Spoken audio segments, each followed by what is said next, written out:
Hi, Brendan here with another episode of Coach Gee TV.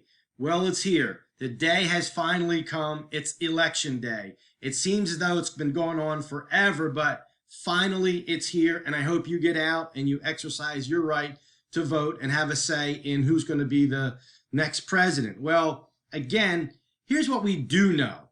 Right now, either President Trump or Joe Biden is going to be elected president. And we'll know that maybe tonight, maybe tomorrow, maybe 2 weeks from now, maybe 2 months from now. But as far as investors are concerned, I want to bring something to light.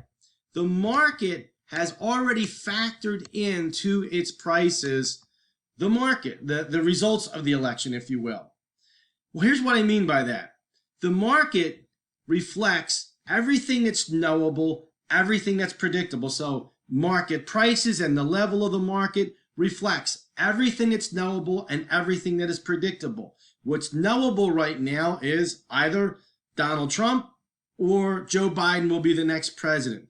It's also predictable based on what they've been telling us and their histories, where they're going to take the country, which direction they're going to take the country in. You may like it, you may not like it, but as far as the market is concerned, if it's knowable, if it's predictable, it's already reflected in market prices. The other way the market works is this, is it's only new and unknowable information, unpredictable information that's going to move the market. Think about it, 2016, it was really not predictable that President Trump was going to win the election. So again, it's only new and unknowable information that's going to move the market. Now think about how quickly news and information becomes knowable. Go back to September the 10th or September the 11th, 2001. We saw that tragedy happen as it unfolded.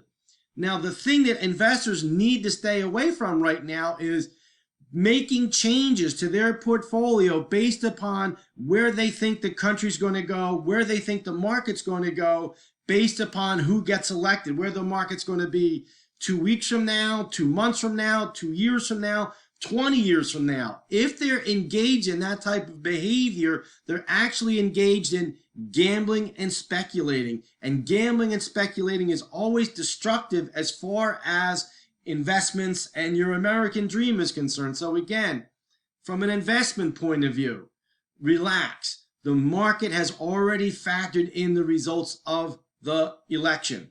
Stay away from gambling and speculation. Stay away from predictions, and you're going to be much better off. Thank you.